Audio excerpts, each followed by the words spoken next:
Hello friends, last video में हमने बात करी थी किस तरीके से टेली प्राइम में एक नई कंपनी बना सकते हैं और इस वीडियो में हम बात करने वाले किस तरीके से टेली प्राइम में आप लेजर क्रिएट कर सकते हैं। अगर आपको लेजर क्रिएट करना नहीं आता टेली प्राइम में तो ये वीडियो आपके लिए बहुत इंपॉर्टेंट होने वाली है, क्योंकि इस वीडियो में मैं आपको बताने वाला हूँ टेली प्राइम में किस तरीके से एक नई लेजर क्रिएट कर सकते हैं। तो इस वीडियो में हम यहाँ पर बात करेंगे 10 लेजर के बारे में, किस तरीके से आप यहाँ पर न्यू 10 लेजर आप टेली प्राइम में क्रिएट कर सकते हैं। अगर आपने टेली प्राइम की फर्स्ट वीडियो नहीं देखी किस तरीके से कंपनी बनाई जाती है, उस वीडियो को जरूर देखिएगा। उसका लिंक मैं आपको टॉप पे दे दूंगा, उस आइकन बटन पे क्लिक करके उस वीडियो को जरूर देखिएगा। लेकिन ये वीडियो आपके लिए बहुत इंपॉर्टेंट अगर आप सीखना चाहते हैं किस तरीके से टेली प्राइम में एक नए लेजर बनाए जाते हैं। तो चलिए वीडियो स्टार्ट करते हैं।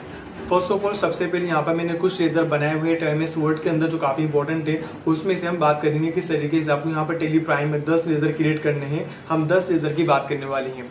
नंबर 1 सबसे पहले आपके पास लेजर आएगा स्टेट बैंक ऑफ इंडिया के नाम से फर्स्ट लेजर है, और फर्स्ट लेजर को आप टेली प्राइम में किस तरीके से क्रिएट करने वाले हैं।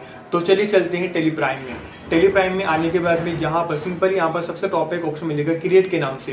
क्रिएट का मतलब होता है नए लेजर क्रिएट करना, नया ग्रुप क्रिएट करना। लेकिन हम बात करने वाले हैं टेली प्राइम में किस तरीके से आप यहाँ पर नए लेजर क्रिएट कर सकते हैं। उसके लिए आपको आना पड़ेगा लेजर में क्लिक करेंगे एंड टॉप इस तरीके से इंटरफेस आपके सामने ओपन हो जाएगा। यहाँ पर आपको टाइप करना है state bank of India right now and bank of India. आपने टाइप किया अकाउंट्स, ठीक है। उसके बाद में आपको एंटर टाइप करना है। स्टेट बैंक ऑफ इंडिया का अलाइस नेम आप क्या होगा आप यहाँ टाइप कर सकते हैं, इसको सेकंड नेम जो भी होगा, लेकिन आपको ब्लैंक छोड़कर आपको आगे बढ़ जाना है। यहाँ पर एक ऑप्शन आएगा अंडर का मतलब होता है आपका जो लेजर आपने बनाया है स्टेट बैंक ऑफ इंडिया के नाम से 21 ग्रुप के अंडर में जाएगा। तो यहाँ पर आपके पास मल्टीपल 28 ग्रुप यहाँ पर अवेलेबल है। इसकी नॉलेज होना बहुत बहुत इंपॉर्टेंट है। अगर आप चाहते हैं इसकी अलग से क्लासेस होना चाहिए तो आप मुझे कमेंट करके जरूर बताइएगा। इस पूरे ग्रुप की मैं अलग से क्लासेस लेकर आपको समझा दूंगा किस ग्रुप का काम क्या होता है और कौन सा लेजर किस ग्रुप में जाएगा, क्योंकि अब इसके बगैर आप लेजर क्रिएट नहीं कर सकते। ये बहुत इंपॉर्टेंट है, ग्रुप की नॉलेज होना आपको आना चाहिए, क्योंकि इसके बिना आप लेजर क्रिएट नहीं कर सकते। अगर आपने लेजर क्रिएट किया और उसके बाद में अगर आपने दूसरे ग्रुप में इसमें ऐड कर दिया, आपका ग्रुप आपने गलत डाल दिया, तो आपका 100% आपका लेजर गलत हो जाएगा, जिसकी वजह से आपकी एंट्री पास नहीं हो पाएगी। तो इन बात का बहुत हमें ध्यान रखना है। जो भी आप लेजर क्रिएट करने वाले हैं वो लेजर आपका किस ग्रुप में जाने वाला है, तो उसके लिए आपके पास में ग्रुप की प्रॉपर नॉलेज होना बहुत जरूरी है।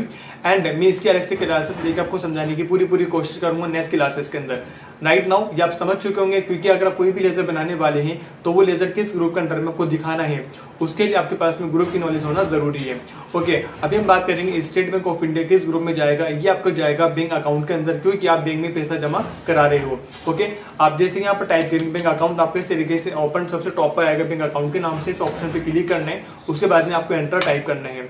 देन उसके बाद में बैंक अकाउंट की इन्फॉर्मेशन आपको पूरी फिल करना है, जो क्लाइंट आपने यहाँ पर लिया ओके उसकी इन्फॉर्मेशन आपको यहाँ फिल करना है। उसका होल्डर नेम आएगा, अकाउंट नंबर, IFSC कोड आपको टाइप करना है, बैंक नेम आपके पास में आ जाएगा जो भी बैंक का नेम होगा। उसके बाद में ब्रांच नेम आपके पास में यहाँ पर आएगा, सारी इन्फॉर्मेशन आपको ऐड करना है। उसके बाद में उस क्लाइंट की आपको सारी डिटेल्स आपको यहाँ फिल करना है। उसका नाम क्या है, एड्रेस क्या है, उसका स्टेट एंड उसके साथ में आपकी कंट्री, पिन कोड नंबर, सब कुछ आपको फिल करके आपको सिंपली नीचे आके यहाँ पर अमाउंट डालना है।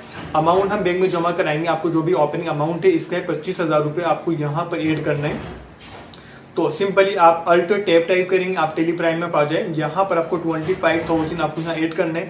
देन आपको डेबिट बैलेंस आपको यहाँ पर रखना होगा, क्योंकि हम बैंक में पैसे जमा करा रहे हैं और बैंक में पैसे जमा कराने के लिए उसका जो बैलेंस होता है DR में दिखाया जाता है। फाइन, अगर आप बैंक से पैसा निकालते हो तो उसका जो भी आपके पास में बैलेंस है वो आपको CR में दिखाना होता है। लेकिन आप किसी भी कंडीशन में अगर आप बैंक में पैसा जमा कराते हो तो उस अमाउंट को आपको डेबिट करना होता है। तो यहाँ आपको डेबिट करना है। देन आपको एंटर का प्रेस करके आपको इस लेजर को एक्सेप्ट करना है। आपने कंप्लीटली एक लेजर क्रिएट कर लिया है टेली प्राइम में, जिसका नाम था state bank of India. Okay, इस तरीके से आप यहाँ पर नया लेजर बना सकते हैं। अब हम बात करेंगे इस तरीके से आपको सेकंड लेजर क्रिएट करना है टेली प्राइम के अंदर। तो चलिए चलते हैं जल्दी से टेली प्राइम में, हम बनाते हैं सेकंड लेजर।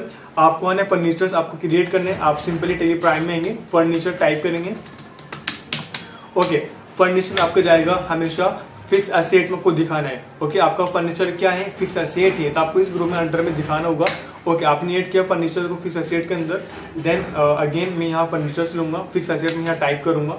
फाइन, उसके बाद में इंफॉर्मेशन आपको फिल करना है और देन आपको यहाँ पर आपका अमाउंट फिल करना है। इसका अमाउंट है आपका 45,000 रुपये। आपने टाइप किया 45,000 रुपये, एंटर। और डेबिट आपको होगा, क्योंकि एसेट आपकी हमेशा डेबिट होती है अगर आप बाई करते हो। ओके, आप इसको एक्सेप्ट कर लेंगे। नेक्स्ट लेजर हमारे पास में परचेज का, आप वापिस से टेली प्राइम में आएंगे। परचेज का आपको लेजर बनाना है। ये आपका जाएगा हमेशा परचेज में।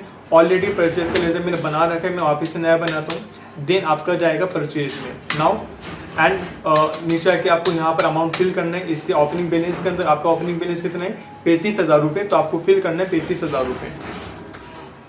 फाइन, आपको डेबिट रखना है क्योंकि परचेज हमेशा आपकी डेबिट होती है। ओके, ये आपने एक्सेप्ट कर लिया। देन अभी तक आपने 3 लेज़र बना लिए हैं टेली प्राइम के अंदर और बहुत सिंपल तरीका है लेज़र बनाने का। अब हम 7 लेज़र ऑलरेडी जल्दी से बना लेते हैं। वापिस आप पर टेप करना है, यहाँ पर एक ऑप्शन मिलेगा सेल, एक नया लेज़र आपको सेल का क्रिएट करना है। तो आपने सेल्स लिखा, सेल्स अकाउंट, और ये जाता है आपका हमेशा सेल्स के अंदर। नाउ सेल्स अकाउंट और सारी इन्फॉर्मेशन आपको फिलअप करना है। उसके बाद में आपको यहाँ सिंपल अमाउंट डालना है सेल्स का। ये आपका अमाउंट है 98,000 रुपीज़, ये आप फिल करेंगे। उसके बाद में आपको इसका बैलेंस आपको रखना होता है क्रेडिट, क्योंकि सेल आपके हमेशा क्रेडिट में ही दिखाई जाती हैं, और इसको एक्सेप्ट कर लें। ये आपने एक्सेप्ट कर लिया। उसके बाद में आपने यहाँ पर एक और बनाना है परचेज रिटर्न का। आप यहाँ टाइप करेंगे purchase return account, right, and ये आपका जाएगा हमेशा परचेज में, और आप इसका अमाउंट डालेंगे ओपनिंग बैलेंस में। इसका अमाउंट है आपका परचेज रिटर्न का 12,000 रुपये, राइट। तो आप यहाँ टाइप करेंगे 12,000 रुपीज़ एंड एंटर। और परचेज रिटर्न का जो बैलेंस होता है आपका CR होता है, क्रेडिट में आपको दिखाना होता है। परचेज डेबिट होती है और परचेज रिटर्न आपकी क्रेडिट होती है, तो आपको क्रेडिट में दिखाना है। ओके, एक्सेप्ट करके आपने इसको एक्सेप्ट कर लिया। देन उसके बाद में आपको बनाना है सेल्स रिटर्न।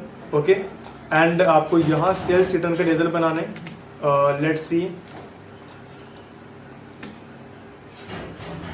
ओके, तो आपको सेल्स रिटर्न ये आपका जाएगा सेल्स अकाउंट में। देन इंफॉर्मेशन आप ऐड कर लेना। उसके बाद में आपका अमाउंट डालना है। इसका अमाउंट है आपका सेल्स रिटर्न का 7,000 रुपये। आप यहाँ टाइप करेंगे 7,000। ओके, और इसका बैलेंस होता है आपका डेबिट। आपको हमेशा डेबिट में दिखाना होता है सेल्स रिटर्न का। सेल्स आपकी क्रेडिट होती है और सेल्स रिटर्न आपकी डेबिट होती है, तो आपको सेल्स रिटर्न को डेबिट में दिखाना होगा। ओके, नेक्स्ट लेजर हम बात करेंगे बैंक सर्विस चार्जेस। ये आपका एक एक्सपेंसेस आपका खर्चा है, तो अब यहाँ पर टाइप करेंगे, एंटर किया हमने बैंक सर्विस चार्जेस। ओके, ये जाएगा आपका पास में इनडायरेक्ट एक्सपेंसेस। आप यहाँ टाइप करेंगे इनडायरेक्ट एक्सपेंसेस, ये रहा आपका, क्योंकि आपका खर्चा है, आपको दिखाना पड़ेगा इनडायरेक्ट एक्सपेंसेस में। उसके बाद में आपको एक्सेप्ट करेंगे। इसका अमाउंट हम डालेंगे 2,500 रुपये, इसका अमाउंट है। आप यहाँ अमाउंट डालेंगे ओपनिंग बैलेंस के अंदर 2,500 रुपये, और ये आपका डेबिट होगा, क्योंकि आपके सारे खर्चे एक्सपेंसेस आपके डेबिट में आते हैं और आपकी इनकम क्रेडिट में आती है। इस बात का ध्यान रखिएगा, आपके खर्चे एक्सपेंसेस आपकी इनकम क्रेडिट में दिखाई जाती है। और उसके बाद में आप यहाँ इसको एक्सेप्ट कर लेंगे। देन उसके बाद में चैरिटी, आपने चैरिटी दान दी है, आपने चैरिटी ली है। ओके, सॉरी, आपने चैरिटी ली है, तो आप यहाँ टाइप करेंगे चैरिटी अकाउंट। ये आपके पास में डायरेक्ट एक्सपेंसेस, क्योंकि इसका बैलेंस CR में हमें दिखा रहे हैं राइट नाउ, तो ये हमारी इनकम है। ओके, तो चैरिटी आपको दिखाएगा 3,500 रुपये, कितनी CR में आपको दिखा रहा है। मीन्स आपको चैरिटी मिली है, तो ये आपके लिए इनकम है, तो आपको दिखाना पड़ेगा इनडायरेक्ट इनकम में। वापिस से बैक आएंगे, आपको यहाँ टाइप करना है अमाउंट कितना है इसका 3,500 रुपये, आप यहाँ टाइप करेंगे। उसके बाद में आपकी इनकम हमेशा एंड CR में होती है, क्रेडिट होती है, आपको CR में दिखाना होगा। ओके, उसके बाद में आप इसको एक्सेप्ट करेंगे। देन आपको यहाँ पर लास्ट हमारे पास में है डिस्काउंट रिसीव। इसका मतलब होता है कि आपने डिस्काउंट रिसीव किया है, तो आपको इसके बैलेंस बनाना पड़ेगा। मैं यहाँ बनाता हूँ डिस्काउंट रिसीव, राइट, एंड ये आपके पास में जाएगा इनडायरेक्ट इनकम में। इनडायरेक्ट इनकम आप यहाँ टाइप करेंगे, क्योंकि आपको डिस्काउंट मिल रहा है, तो ये आपके लिए एक तरीके से इनकम है, तो आपको दिखाना पड़ेगा इनडायरेक्ट इनकम में। देन आपकी इनकम है, तो यहाँ पर अमाउंट डालेंगे। इसका अमाउंट है आपका 12,000 रुपये, 12,000। ओके, और आपको दिखाना पड़ेगा CR में। मैंने कहा था इनकम आपकी CR में होती है, तो ये आपकी इनकम में आपको CR में दिखाना होगा। नाउ आपको एक्सेप्ट करना है, आपने एक्सेप्ट कर लिया। लास्ट हमारे पास में डिस्काउंट अलाउड।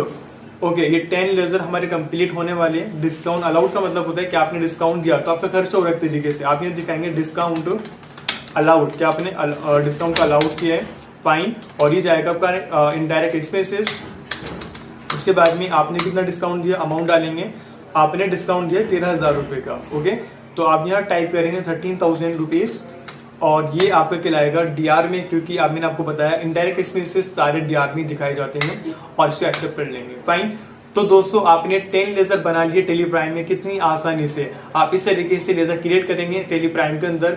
और अगर आप टेली प्राइम में कोई से भी लेजर मिस्टेक कर देते हैं जिसमें आपको करेक्शन करने की जरूरत होती है, तो आप किस तरीके से आप उसमें करेक्शन करोगे।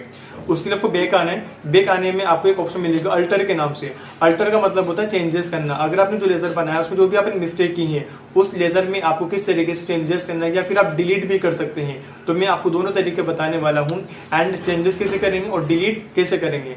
अभी हम बात करेंगे किस तरीके से एक नए लेजर में जो आपने बना रखा है उसमें किस तरीके से आप चेंजेस कर सकते हैं। चलिए हम एंटर करेंगे, अल्टर में आएंगे एंड मैं चेंजेस करना चाहता हूँ लेजर में। उसके बाद में चैरिटी में चेंजेस करेंगे, आप इसको एंटर कीजिए। उसके बाद में आपने लास्ट में आपने लगाया अकाउंट्स, चैरिटी अकाउंट्स, ठीक है। इस तरीके से इनडायरेक्ट इनकम में अमाउंट बढ़ाएंगे, जैसे कि 3500 हम यहाँ करेंगे 3600 रुपीज़, और इसको हम एंटर टाइप करेंगे, ठीक है, फाइनली। तो आपने इस तरीके से किसी भी लेजर में करेक्शन करना चाहे तो इस तरीके से आप करेक्शन इजीली कर सकते हैं। अगर आपको कोई से भी लेजर डिलीट करना है तो आप कैसे करोगे, आपको वापस आना होगा अल्टर में, देन अल्टर में आना है, आपको लेजर पर आना है और सिंपली आपको किसी भी लेजर को डिलीट करना है तो आप कैसे करोगे। जैसे कि मुझे यहाँ पर कार के लेजर को डिलीट करना है तो मैं कार को एंटर करूंगा। उसके बाद में आपको अल्ट के साथ में डी टाइप करना है, अल्ट डी राइट नाउ, और एंटर देंगे और यस कर देंगे, आपका लेजर डिलीट हो जाएगा। अभी मेरा माउस का कर्सर एक्टिव हो रहा है क्योंकि मेरा इसके शॉर्टकट्स बना रखे हैं, लेकिन आपकी चीजें नहीं आएगी। आप सिंपली किसी भी लेजर को डिलीट कर सकते हैं बिल्कुल आसान तरीके से। तो मैंने आपको बताया किस तरीके से टेली प्राइम में आप लेजर क्रिएट कर सकते हैं, साथ में चेंजेस करना, डिलीट करना। मैंने आपको तीनों तरीके बता दिए। अगर आप टेली प्राइम लेजर बनाना चाहते हैं आप बिल्कुल आसानी से आप लेजर क्रिएट कर सकते हैं, उसमें चेंजेस कर सकते हैं, प्लस आप उसको डिलीट भी कर सकते हैं। अगर आपको वीडियो से बहुत कुछ सीखने को मिला है तो आप इस वीडियो को लाइक कीजिएगा, अपने दोस्तों के साथ शेयर कीजिएगा। थैंक यू सो मच, मिलते हैं नेक्स्ट वीडियो में।